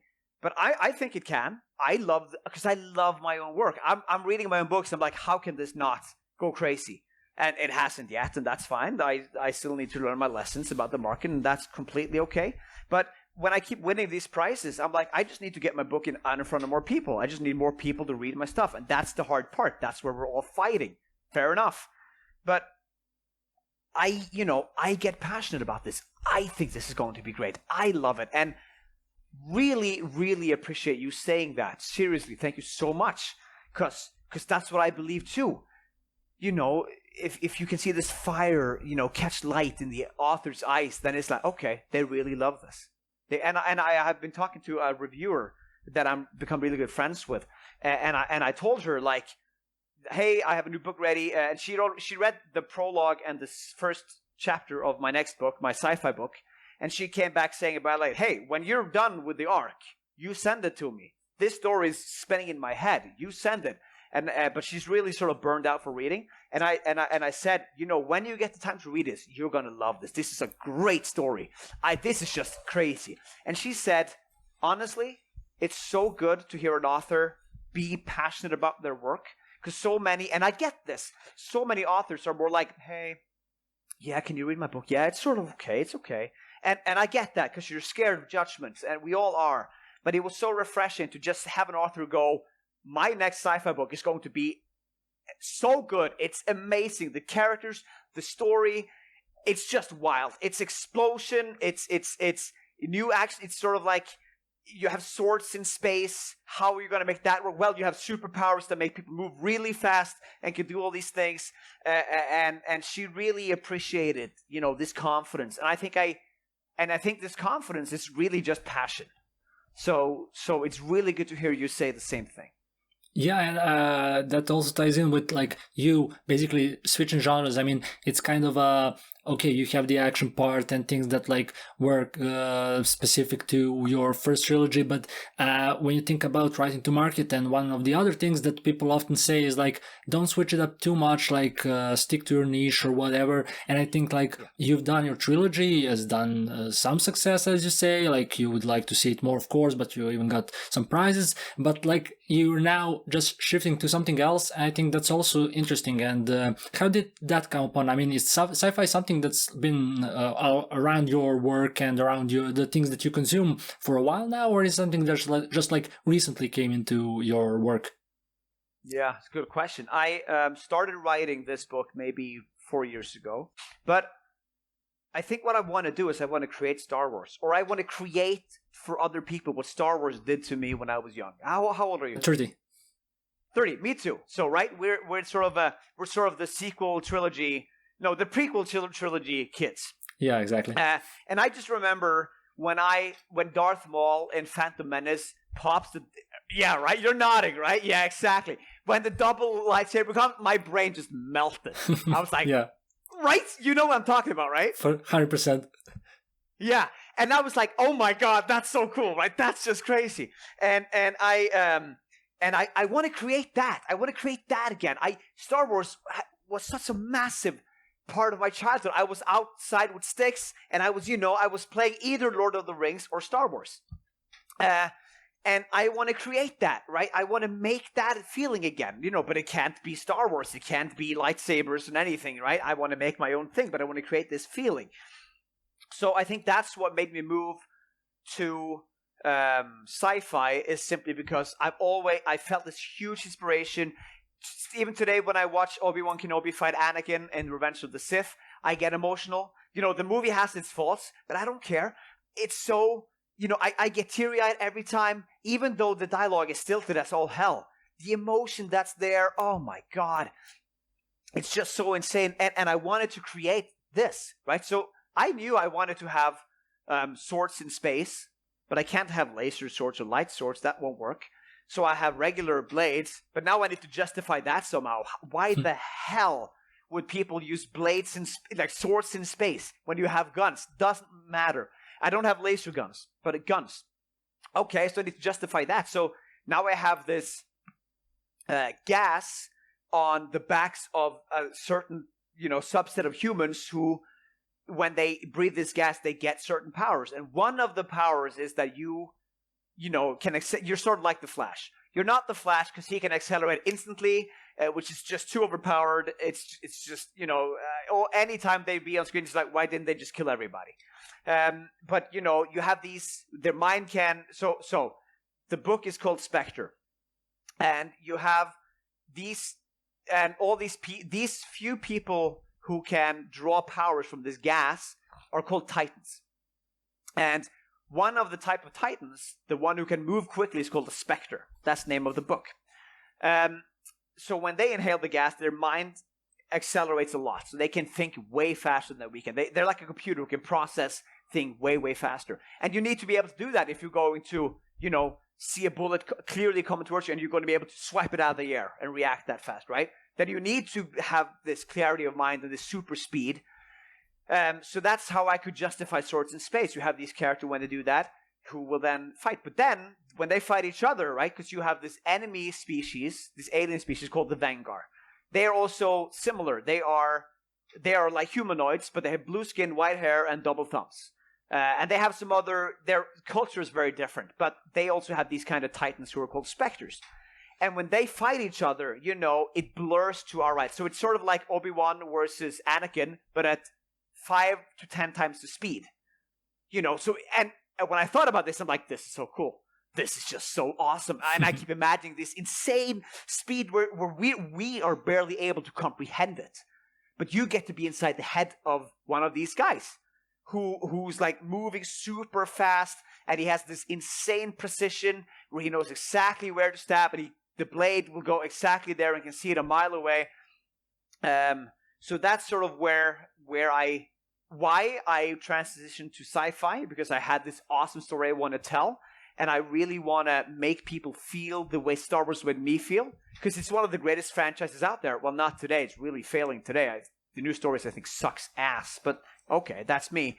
But the way it made me feel when I was young, I want to create that again, legit, and I'm giving my all to do that. Like, yeah. I'm really going all in on this book. It's terrific. It's so good. And when Luke Schultz, came back to me, he said, this is amazing. So yeah, that's Swords in Space. And then you have these other titans. You have a metallurgic, you have a spotter, you have a smelter, you have an oracle. All these other powers that these titans get when they inhale this gas. And this whole book is taking place around this planet called Atlas. That's what the humans call it, Atlas. This is the only planet in the universe that creates this gas.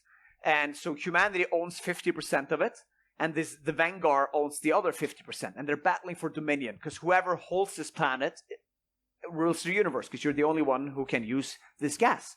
And the planet is too volatile to live on, right? Because it's storms, it's temperature drops, it's insane monsters. So that's sort of what I'm bringing from the Beast Hunter trilogy, is these kinds of monsters. I have that creativity, I have that bone in my body to create these monsters that inhabit this planet. So instead, both humanity and the Vanguard have these insane big battle stations on opposite sides of the planet, where they sort of have their armies. And then they do missions, and they battle on the planet all the time. But they have to go back up again because it's dangerous and everything. So it's a really cool story that way. Yeah, and I have the privilege of seeing your cover, and I think that's really evocative of the things that you described. I mean, it's spot on, in my opinion. You think so? Yeah, I think it works. Oh, that's great. That's great. Oh, thank you. That's great feedback for me to know. You saw the cover first, then I tell you the story, and you think it fits. I'm golden. Now, I really think this story is going to be way bigger than the Beast Hunters, because the story it's of a way grander scale. It's the whole of humanity is in like the balance. Like, if they lose this planet, the Vanguard is going to come from the humans' home planet, which isn't Earth, because this is another universe. It's Xanadar. So it's really, really interesting. And then you have this guy who don't know he's a Titan. And humanity has complete control of every Titan, every lineage, all of it. They have super control. And then you have this arms dealer who's selling weapons, making weapons. He's caught in this freak explosion at a gas well where he's selling a weapon on the planet of Atlas. And then he inhales this gas just as enemy Titans from the Vanguard side comes in, and he inhales it, and he's a Titan. He's a Spectre. And he's really fast. He has a higher power level than most.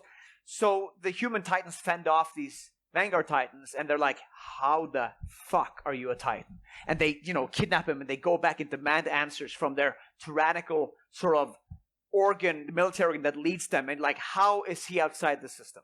How? We devote our whole lives. We have no family. We have no love. We only live to fight.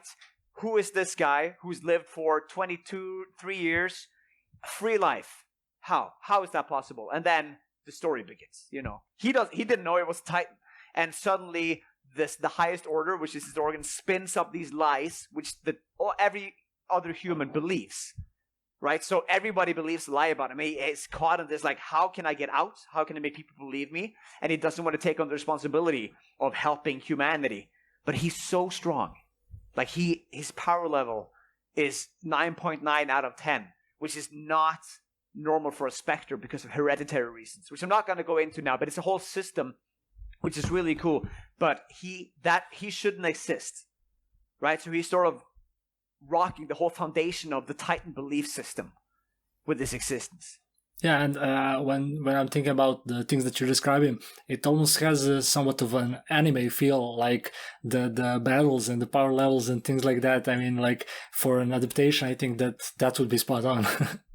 You're correct. I had a friend of mine who read it. He read the whole book in 5 hours because he loved it so much, and he's a big anime fan. And he said, Christopher, if this could be like a Hollywood movie or an anime show or movie, it should be anime.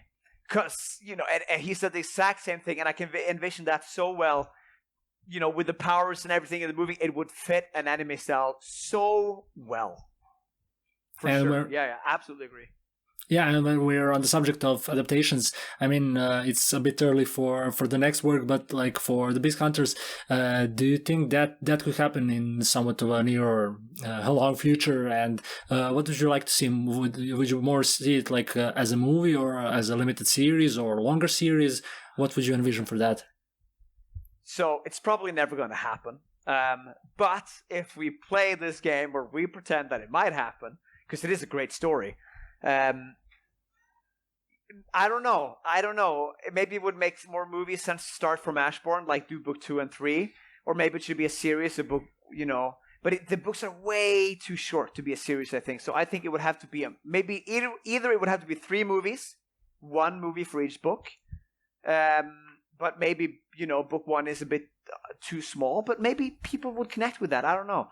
Or you would have to do book 1 and 2 in 1 movie you could do, and then book 3 as one, big set piece of a movie, perhaps. But I'm not sure, but I would love to see it as a Hollywood movie.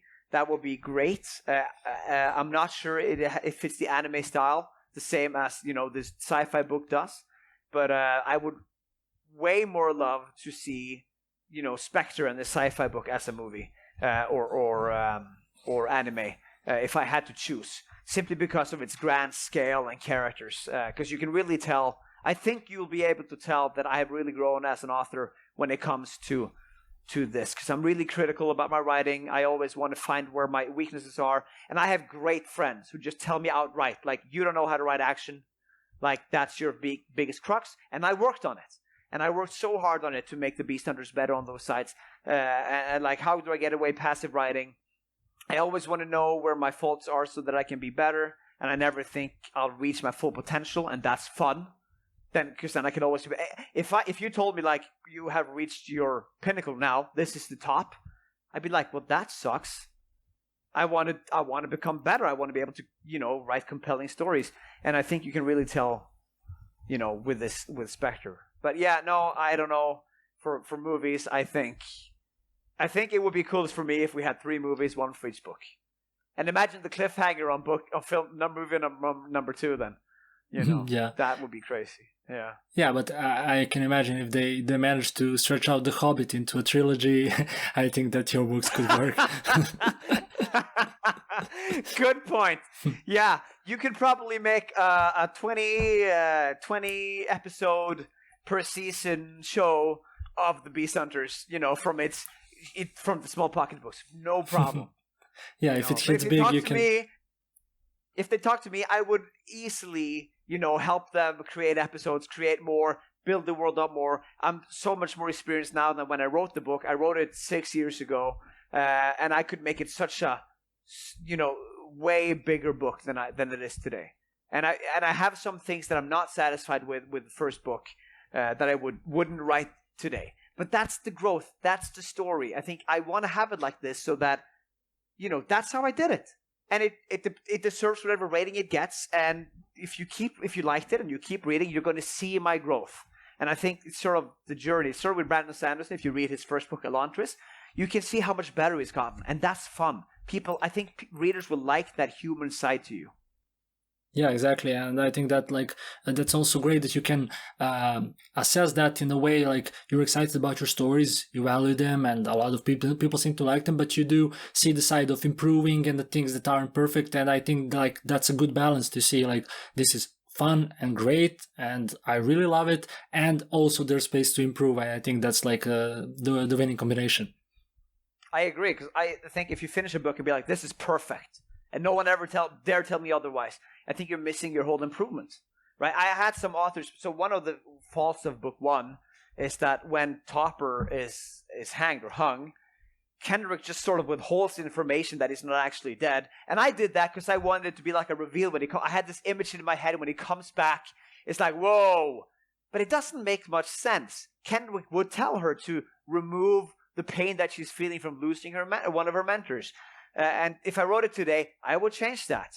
But I have won two soon. I won 2 Best in Fantasy awards for this book. So clearly, it can only go up from here, is what I'm thinking. Because it's a great book. It's also my worst rated book. And it has a great rating still. I'm so proud of the rating of the book. But it is my weakest book. And if that wins 2 awards, and maybe more, who knows, where does it stop for me? And this is what I tell myself to keep myself motivated, to try to reach for the sky and be the best that I can be.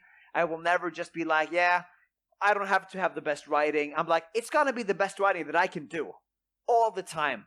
It's okay to have some info dumps. No, they should all be taken out.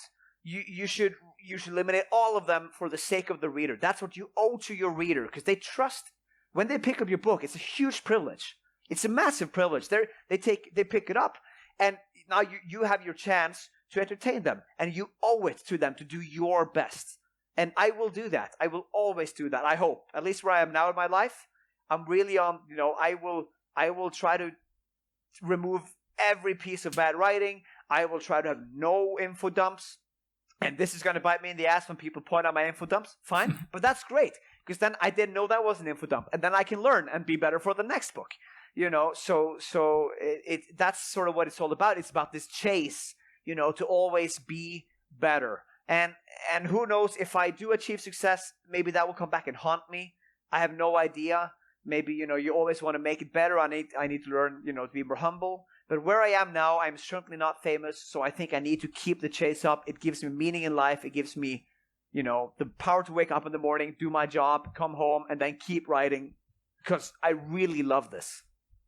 And it shows, and I think that like the challenging yourself part is also a good segue to your screenwriting. If I'm not mistaken, you're working on a script with somebody, and maybe you could tell us a bit more about that. Yes. So unfortunately, that part has sort of slowed down, and it's my own fault. So the story is, I started working. I have a friend of mine who's a cameraman, fantastic, terrific SFX special effects guy. And he kept bugging me like, dude, we need an extra for the show. I'm like, yeah, but I'm not really feeling it. And he kept, please, can you show up?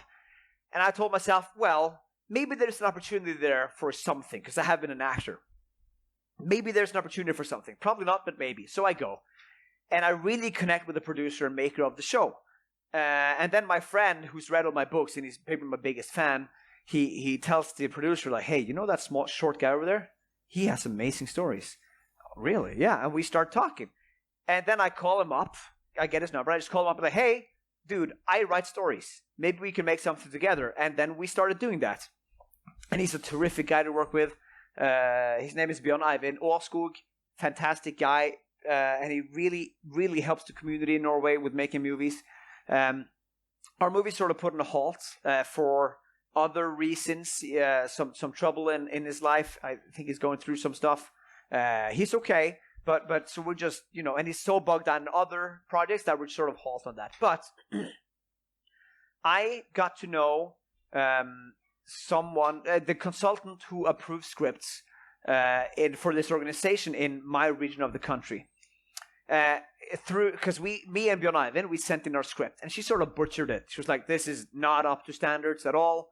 And I was like, okay. And he got really devastated by that. I'm not much affected. I'm sort of like, hey, we'll fix it, man. Don't worry. We'll make the changes. We'll make it better. That's fine. I'm sort of a happy-go-lucky guy. And then I meet her at the airport where I'm signing books. And she picks up my book and says, she buys it and she says she's going to read it. I don't believe her. I think she's being nice, and that's fine. If she never read the book, okay. She buys it. I wave her off. And then she calls me like 3 weeks later. And she says, this book is terrific. This is so good. I can't believe, you really know storytelling. I was like, oh, wow. I was making dinner at the time, but that dinner was just postponed because I talked to her for 40 minutes. My girlfriend was so supportive. She was like, yeah, talk to her. Like, this is awesome. And we went through the whole story. We talked about this and that and blah, blah, blah. And I was like, okay. So she knows that I don't suck anymore, right? She knows that I don't suck on the storytelling. And I have this idea, a movie idea. It's about a guy who wakes up every day with a new superpower. Every day at midnight, he gets a new superpower. And his life is fucking chaotic, right? I mean, sometimes he turns people to sand when he touches them. Other times he has hammers for hands. It's a complete terrible life. And I send this idea into her through their system. And it takes 6 weeks to hear back. And she calls me up the next day. And she said, hey, this idea, it's really cool. It's really cool. Here's $9,500 to write this script. I'm like, what?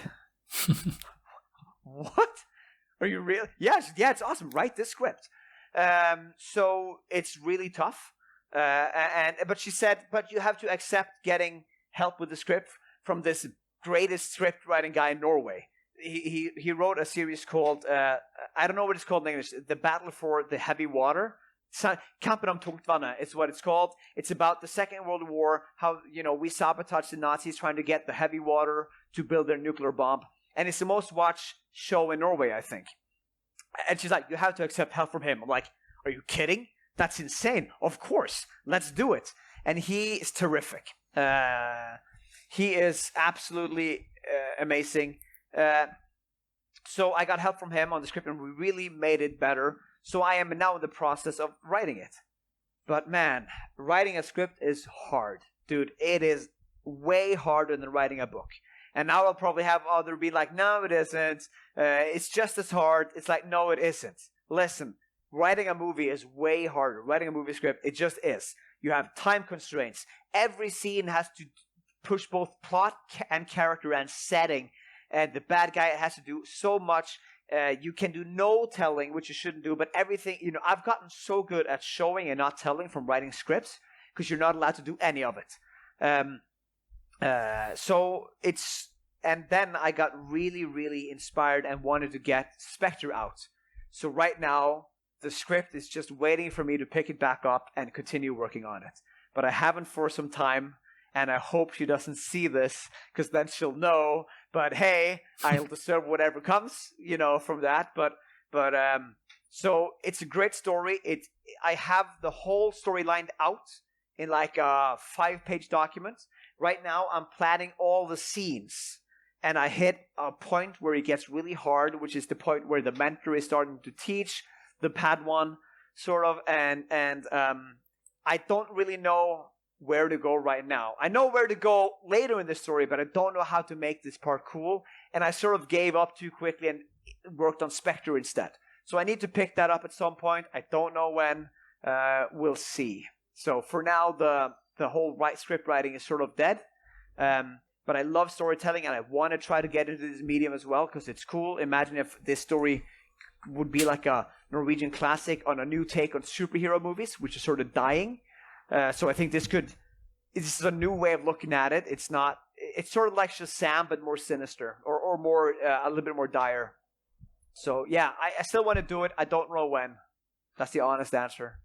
Yeah, but it's interesting, and I'm thinking about the way that you described it, and it's not something that I've expected, even though I kind of know what you're working on now and stuff like that. But when I think about Norwegian or generally most of Europe films and series, it's not exactly something that's that common. And when I think about Norway, one of the key associations is crime, noir, whodunits, mystery, stuff like that. I mean, The Bridge is Norwegian originally, is it? The series, yeah, for sure. The procedural. Yeah, crime is huge here. Like thrillers and crime thrillers are huge here. It's the best. We have this. Our biggest author in Norway is writing crime, and thrillers. Yeah, so it's huge. And then I had this image of myself, like, what if I'm the one who puts Norway on the map for like superhero special effects kind of movies? And we had this one movie who came out who's called Troll. Yeah, I said it. And it's just so bad. And then I think the effects are amazing. The effects are amazing, but the storyline and characters are horrible. Is what I think. And I want to make a podcast episode on just me talking about this horrible movie with great effects. But it showed me, like, okay, if this can be made, if this was approved and funded, I can get my movie called Everyday Hero made as well. Like, that's not impossible. And I know Norway can make the effects I need.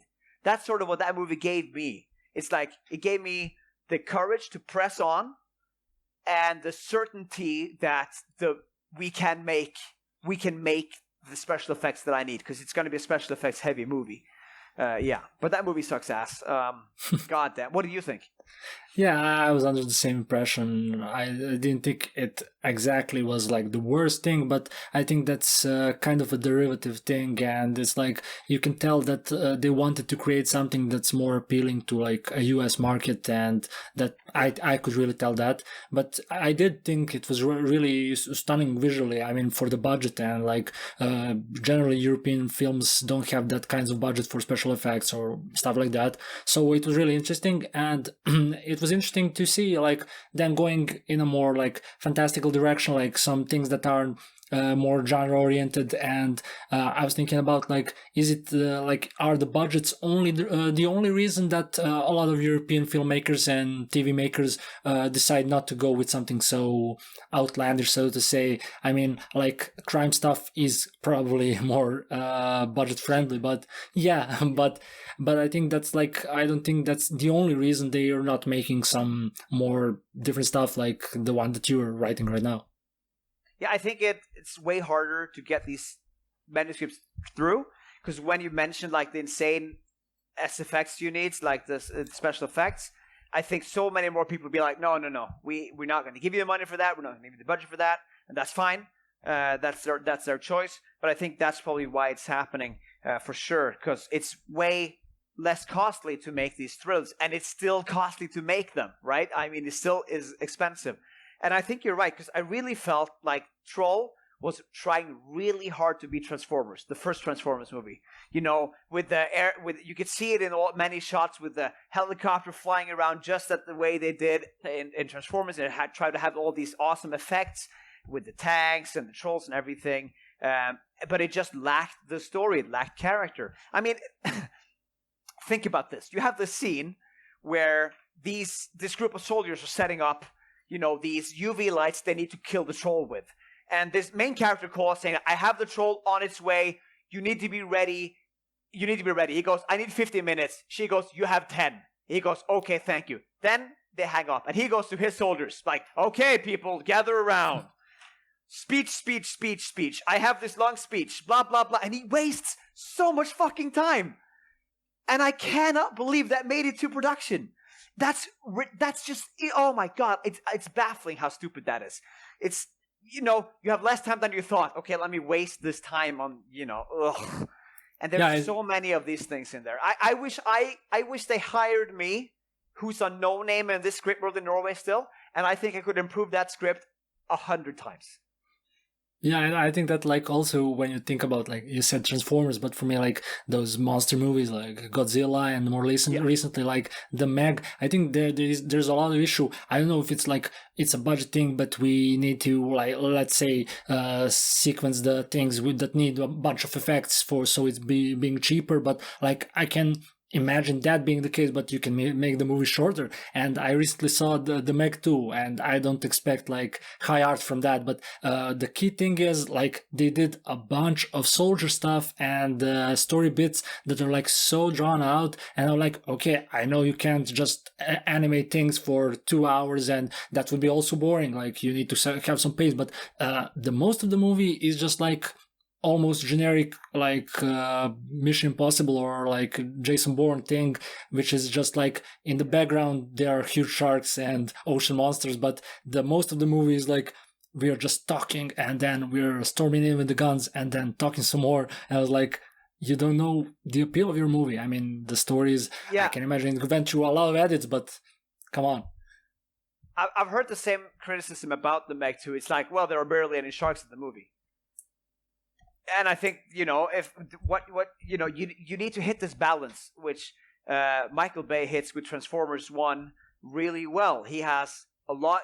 You don't feel like he had to couldn't afford the Transformers in there. You never felt like he was like, there should have been more Transformers. And it's not like it's only Transformers, because you're following the human characters who we see the story through as well. But like in the Meg, I've heard like there are no sharks. And that's the appeal of the movie. People who see that, imagine, Jaws. You've seen Jaws, right? Yeah, of course. And you go in and imagine that has the perfect amount of shark, because there's less shark in the beginning, right?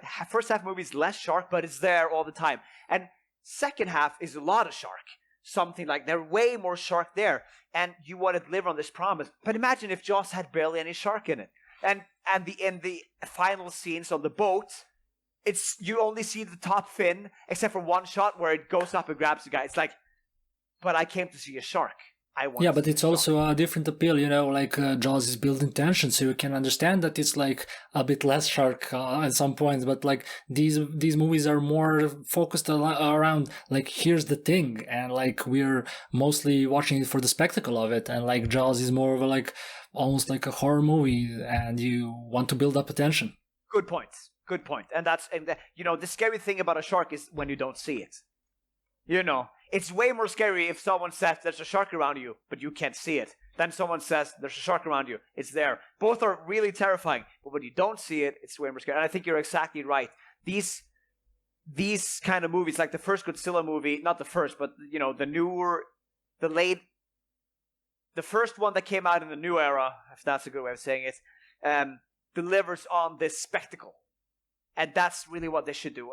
And it has the characters. Same as Transformers. It delivers on the spectacle and it has character. And I think when you do both of those with a good storyline, you're hitting gold. If it's sort of like new or done a new way or made really well, for sure. So yeah, and I agree. Jaws isn't that comparable on that front. Totally.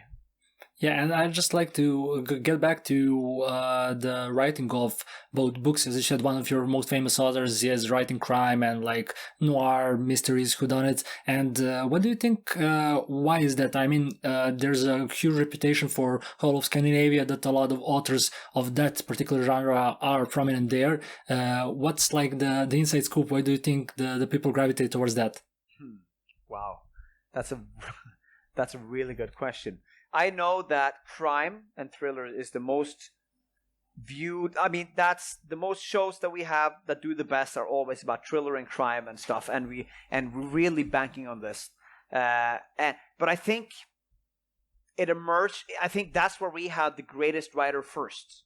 In Norway, those were the writers who just came out first and revealed the insane audience there. But I think we have an insane audience for fantasy. And it's starting to come out, and other stuff too. But let's just go with fantasy because that's sort of my game. And I think we have those fans too, but we haven't really. Those authors didn't come out. Maybe, and there could be tons of reason for that. Maybe we didn't have any good ones. Maybe we're have a natural proclivity not to be very good in fantasy. I don't know. But I think it's mostly luck. But now we have this view on us, which is accurate. We love that stuff. And you can totally see that. Maybe that's why, the Beast Hunters is mystery books, sort of, at first it's fantasy, but then it's mystery, right? It's not just action. It's what kind of beast is this? What are these marks? What are these clues? What are these things we're finding? That's the first book. The second book is all about finding out the true nature of this enigmatic candidate for the throne of Ashbourn. And then the third book is just, then mystery there is how do we beat him? And there's this whole thing you have to do to how to beat him. So, maybe that's the sort of Norwegian in me on, coming out, adding the mystery, and maybe that's why the mystery is so good, because I'm growing up with mystery all around from when I was young. So I think it's chance, and I think there are fans of a lot of different genres out there, and I think fantasy is on the uptick, hopefully. But yeah, like my mom, my dad, they love crime, they love thriller. That generation just freaking loves it. I don't really know why, but it's always that they like. That's what they want to see on TV all the time. We have this Easter crime, we have Christmas crime shows, just to tag down all these festivities, winter crime, you name it. We have a crime show about it, And it's interesting, like maybe the even though it's kind of far off, but like the mentality, I think in Serbia those books are among the bestsellers, and they are really so like huge here, and some of the authors from there as well, and the TV is catching up to that. I think that a lot of shows now that are being made recently can tie into the thriller mystery crime stuff, so that's really interesting to see. And before I let you go, I wanted to get back to just, you mentioned that you'd like to talk about the movies that we talked about, especially the Troll on the podcast. And if I'm not mistaken, you've paused your podcast. You've done it for a while. Then it sort of took a backseat to all of the projects that we've already discussed. But is there a plan? What do you want to take it from here? Like, do you change the format? What do you want to do with that? Yeah, I'll change the format a little bit, because now I've gotten to know way more authors. And I am pretty good at interviewing people, and so are you, by the way. That you're a really good interviewer. Thank you. No, you deserve it. And so I want to talk to authors. I want to interview authors now. So that's sort of the new format. I'll still do some, solo stuff here and there, but I really want to, interview authors from now on. Start there and interview book reviewers, interview people in the business, to come on my show and talk and spread the word, because I love talking. So yeah, that's I want to revive it. I was going to have an episode with Sadir S. Samir, the writer of The Crew. Have you heard of it? Have you read it? I did, but I didn't read it. Yeah, so I want to have him on. Unfortunately, it seems he's pretty preoccupied with some personal business. Okay. I have another Discord server with other authors. I'll ask any one of them to come on. I don't want to have Luke Schultz on. Great guy from Australia. The time zones are going to suck, but okay. So that's sort of the new approach I wanna do. I think I could really do well here. So I want to do what you do, basically. Yeah. Sounds cool. I mean, I think there's a space for it, and I think that you're also going to do good. And really, I think that's something that's really cool in this space and the broader writers, storytelling community, that people are supportive. And I think that's really great to hear what's happening behind the screens and behind the pens. So I think that's great. Behind the Pens. Should have called it that. It's a great name. Yeah. And that's sort of what I want to talk about. I want to talk to, these authors about how they write, how they get their ideas. Are they a discovery writer? Are they an outliner? All these things. How do they get their ideas? And then just also life and their opinions on stories. I love talking about movies and books and, the storyline. I especially love it if it sucks. Then it's more fun to pick apart and like, why is this not good? Which is an important question all the time. Like, why is this not a good story? Why does Troll suck? And stuff like that. So yeah, I think that's what I want to do. Well, Christopher, thank you so much for coming on to Storyline Sessions. It's been a pleasure, and it's been really a fun talk. And I wish you the best with your future projects. And I'm looking forward to reading and watching all the stuff that you come out with. Thank you. Thank you for contacting me. This has been great. I hope we can do this again in the future. But one of us is super famous to help the other one. But seriously, thank you. This was a lot of fun. This was great.